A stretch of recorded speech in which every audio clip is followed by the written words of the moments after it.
It's like right out of a movie. It's make-believe. It's perfect. It's a hidden gem. This is unbelievable.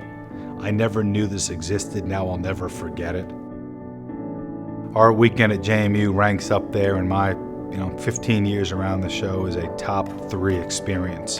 When people ask me what was the best game day crowd and level of energy and excitement, it was everything we could have ever hoped of and more. I didn't think it would ever happen again. I thought it was a classic example of one and done. And part of me didn't want it to come back again. And part of me didn't want it to come back again because I didn't know if we could do it as well as we did it the first time. And could JMU do it as well as they did it the first time? And what really sort of pushed us over the edge here was the outpouring of social media, activity in politicking to have game day here. In-state pride going on here in the state of Virginia. Oh, Virginia, my home sweet home, I want to give you a kiss. We're here, right here, this beautiful It was the perfect storm part 2 in JMU getting game day. JMU was probably 5th or 6th on the game depth chart to host game day. 2 weeks ago, it may have moved up to 4th or 5th, a week out.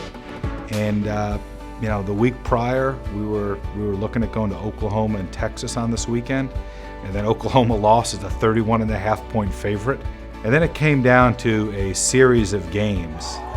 And the consensus was sort of go where we know there's going to be a great scene.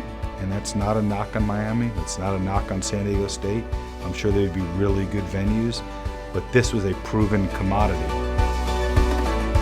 You have the ideal collegiate atmosphere out there on the quad with Wilson Hall in the background and the leaves changing in October. It's like, as Herb Street said when we were here the first time, like if someone was sent out to direct a movie on college game day, you'd draw up the scene on the quad at James Madison.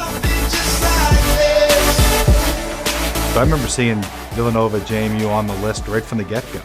And every Saturday night, the Bear updates that list. And JMU continued to win and continued to remain on the list.